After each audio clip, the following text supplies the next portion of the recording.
So look at this, you'll see the old telephone number, 0871, used to be a premium rate number, I'm sure, back in its days. Look, call cost 13p per minute, as we just have a bit of a look through the history. Just see, at the top, where someone's attacked the lead.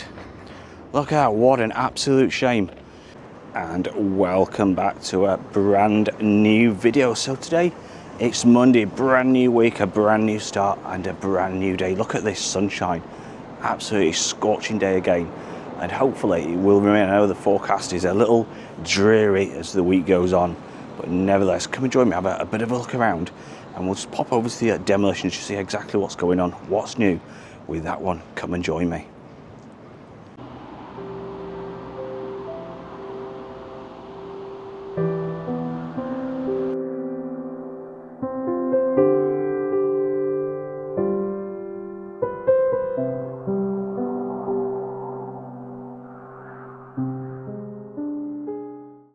So just near the Winter Gardens, one of the entrances in the Black Lock Cinema. We did film this quite a while ago, a few months ago, and you can just see all the missing tiles, what still remain off this one. It's a brand new building, it hasn't been here that long, and the old cinema used to be where the McDonald's is, that little industrial estate, or little, not industrial estate, but a little estate, and you can just see all the tiles still remain off, despite the huge cranes and everything what was up here a few months ago. And what a sort of, how rough does that look? Looks like a brand new building, and you see a lot of the tiles are all missing. As we just walk down just where the new look is, you see tile after tile still off. So not too sure exactly what went on there.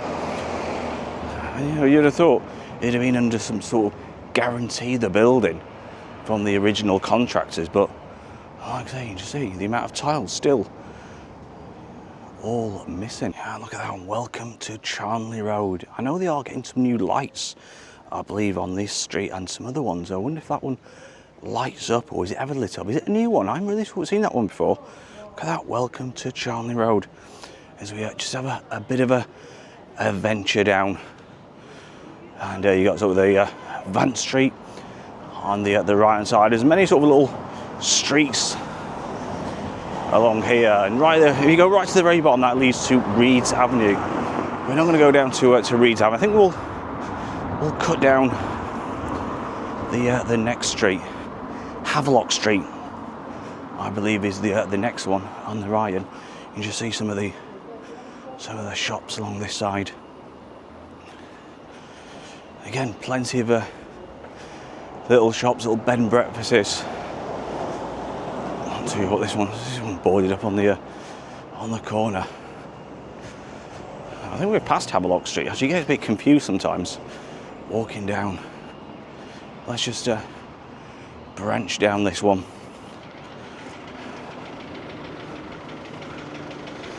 So again, you know, the sun is actually directly in front. So again, you know, wonderful little guest houses all along here as we make our way to the promenade. The Walden House, look at that one. So this is like an ideal little spot to say, you know, you're not too far away from the town centre, but you're just far enough out of it, if that makes sense. Again, I just whip the camera around. You see, like I said, all the little hotels. Montgomery, the Galaxy Hotel. Look at that one, it's a funky one, the Galaxy Hotel.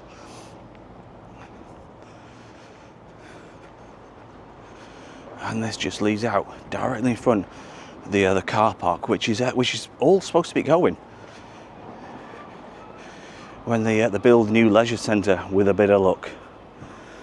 And so I believe this one, let's just whip down this alley, and I think this one leads to Havelock Street, because there's a fire at one of these hotels, a big fire.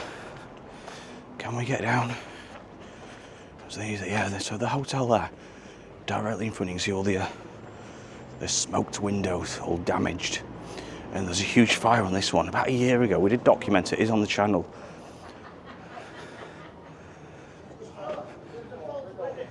Look at that.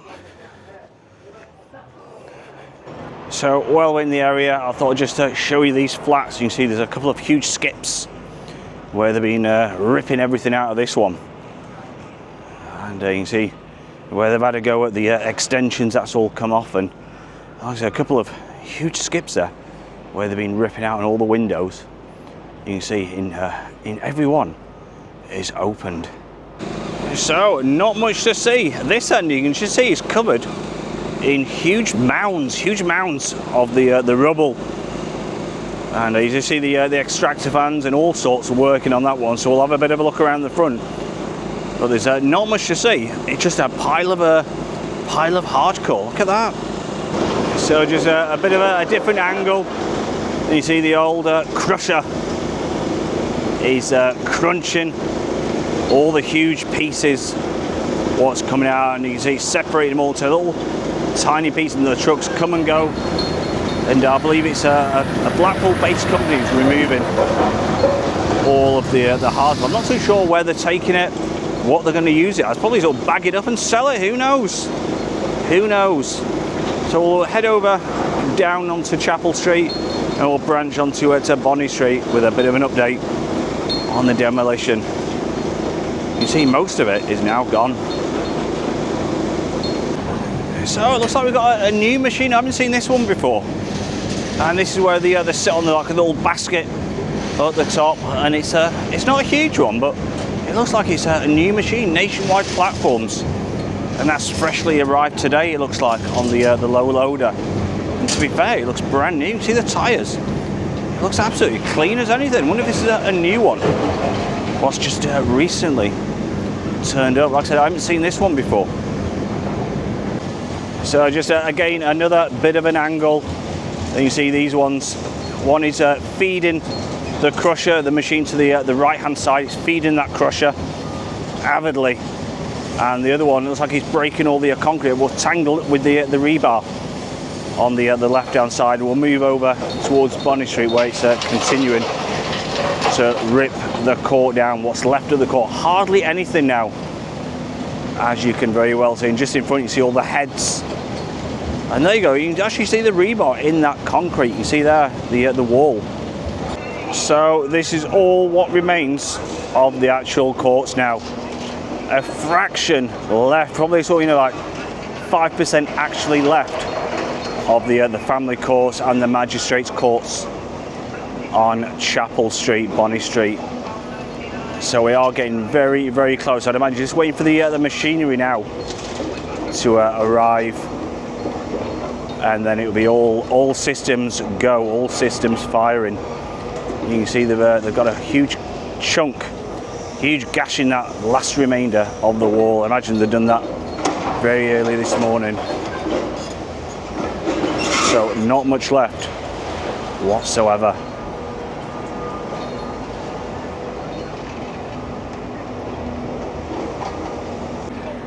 And you can see more other trucks. Look how slow this one's going. It's absolutely rammed to the top with hardcore, this one. And it's literally one in, one out. And it's by a company called Fox. And I believe they are a local company. Just imagine the weight is in those. Astonishing. And another great one, which everybody's probably very familiar with, this Sea Life Centre. And that actually opened up in 1990, and its focus was more on the marine creatures from the Irish Sea. And like I said, that's been open, was it, 35 years now, the Sea Life, and how many people have visited that one over the years. So as we just head further north of Blackpool, the Tower Dungeons. How old do you think that is? And not a lot of people will know. They think, it's probably sort of quite old. Well, in fact, it was actually opened to the public on the 1st of September 2011. So it's only 14 years old, which is, you think it's been there for many years. It's part of the Blackpool Tower, which has been obviously opened a very long time. And yeah, 14 years of the Blackpool Tower Dungeons. They do all sorts of things in there. They do sort of special effects and rides and tell stories of the smugglers, of the plague, the Pendle Witches, the Vikings, and the history spans over 1,000 years. What they demonstrate and what they show off in amazing effects. So if you haven't been to that one, certainly worth a go. And again, you got Harry Ramsden's, and that Bentley's yesterday beats, I personally think it beats all of these top brand fish and chips, and you probably pay, you know, 2, maybe upwards of 3 times the amount of what that little Bentley's family run fish and chip shop cost yesterday. And you can see the beach house, this is another one. Great attraction, and they've actually got permission to extend like an outdoor bar, and I think it's only sort of last, is it 6 weeks of the year, and you can actually come out. They've got permission off the council, but they actually saved that for Christmas by the sea. So if you're here and Christmas by the sea and you fancy a hot toddy, a glass of port just to warm you up, there'll be plenty of space at that little beach house pub right along the promenade. So like I said, we're going to head over further north in Blackpool. So the Grand Metropole Hotel. Let's have a bit of a chat about the Metropole. So it's never always been called the Metropole Hotel. It was actually originally the Bailey's Hotel, and it opened in 1776, and it opened its doors in 1785. And this one is absolutely steeped in history. And Lawrence Bailey founded the hotel, like I said, in 1776. And originally it was only 34 bedrooms, dining rooms and a coffee lounge, and then it sort of further got extended. And the first council meeting was actually hosted in here in 1876. Amazing. And even Her Royal Highness Princess Louise opened the new West Wing in 1912. Like I said, it is steeped in history. We're going to have a bit of a look around this one. And the Metropole Hotel was purchased by Butlins in 1955, becoming a popular Butlins hotel. So a lot of people didn't know that, and now it's fell into the hands of the Britannia hotels. And it's the one of the, I think actually the only hotel situated on this side of the promenade. So like I said, we're going to have a bit of a look around, because you'll see some of the old signs and things. We're going to have a bit of a look at this one. So look at this, you'll see the old telephone number, 0871. It used to be a premium rate number, I'm sure, back in its days. Look, call cost 13p per minute. As we just have a bit of a look through the history of this one. And not a lot of people sort of know about things like this. And like I said, this is what it used to look like back in its day. Look at that. That's all the different hotels. You see the Clifton there, the Grand Hotel, and all these are very old signs. You just have a lounge, a bar, a ballroom as well in this one. Look at this. And this is what you could have afternoon tea. Look how swanky that one looked. If the camera's picking up, you just see the scones and the cream. Look at the ballroom. You can just see there. In fact, that wasn't the ball. Let's look at the reception. All those leather settees. Indoor splendid Metropole Lounge. Non-residents welcome. So there you can just see the old signs. Look, Pontins, Parkfield. And like I said, Pontins took over this. You just see all the old memories. What have stayed here, and you just see some of the how it's rusted away. Some of the walls have sadly gone. Like I say, one of the oldest hotels in Blackpool. Just move around and look at this one. You see the old doors. How many people have probably walked through these doors in the past? And you just see the old boards. Look, I wonder how old these are. Is there any dates on there? I don't think there's any dates. It's amazing, like I said, looking back in history.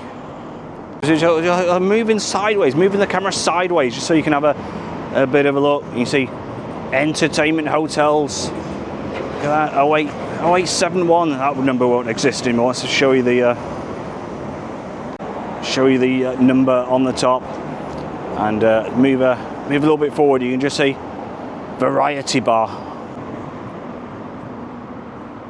So as we move away from the Metropole Hotel, head even further north. You can just see this wonderful shells. About 1904 these were built, and these are all listed, but you can just see at the top where someone's attacked the lead. Look out, what an absolute shame. You can just see someone's salvaged, or not salvaged, I'll say, sort of snatched the lead of this and just left it, stripped it bare. You see huge pieces of lead gone. So the Paristine Hotel, based just near the Tiffany's Hotel. It's like I'd say it's all classed as like north side, and this one you can see is completely gone. Let's have a bit of a look over. And this was actually up for sale back in 2024, if memory serves me right. And it's a 62 bed hotel, and you see the size of it and the extent of the damage. And you see everything is boarded up. It's been subject to many sort of squatters over the years and all sorts of horrible and nasty things. But this one was up for $475,000, and it's a 62 bed hotel. And you can still see the chairs and like the beds in the window. What a shame, a massive hotel. And like I said, this was up for £475,000. So I'm not too sure if you can pick it up on the camera, but you can see all the table and chairs are all stacked up. Look at that, it's like it's a bit of a fire risk, to be fair. You know, one sort of something happens, the whole lot would go up.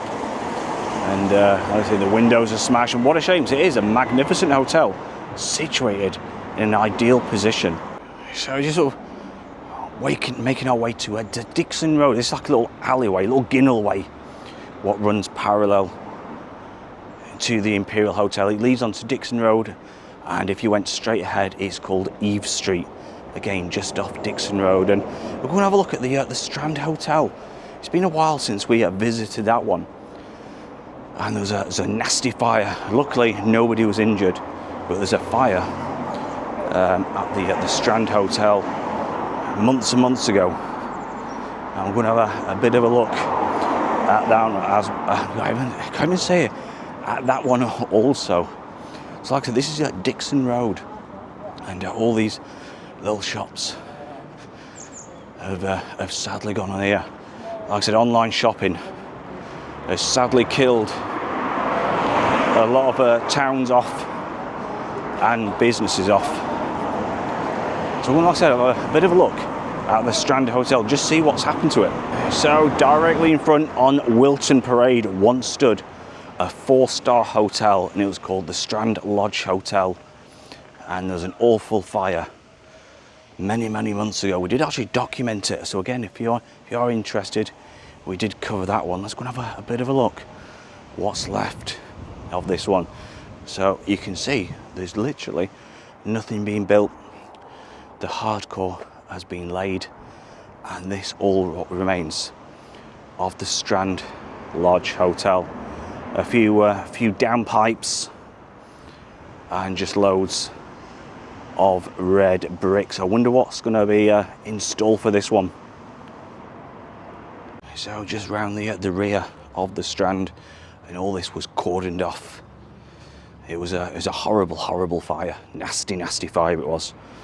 And luckily there was a storm a couple of days before this hotel caught fire, and if it caught fire, you know, literally a couple of days prior, you know, what damage would have been caused. I'd imagine all the surrounding buildings could have been caught on fire.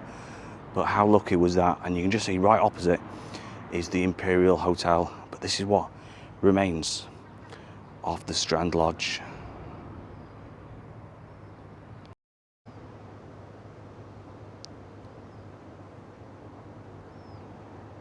And just situated more or less on the corner, the Hotel Belvedere, or Belvedere, I can't pronounce it. Belvedere, is it Belvedere? I'll probably get corrected in the comments, so apologies if I'm wrong, but the Hotel Belvedere, and I believe the lady who used to run that health let her down, and she sadly had to take retirement. I know someone was asking about that one a while ago, and what a shame. And you know, again, right on the corner Look at that one. Well, again, all boarded up. Just look how magnificent that one looks. Stunning structure. It's probably like 1, 2, 4 stories high, that one. So I think that is the end of the video, and I'm going to leave you at one of my favourite places, and it's called the Jubilee Gardens. The Jubilee Gardens is just near the Ginn roundabout, and all the hotels, local businesses all come together to make this park what it is. Absolutely fantastic. So don't forget, if you do like this video, hit that subscribe button, hit the notification button, and until next time, look after yourselves. It is a bye from me. Bye bye.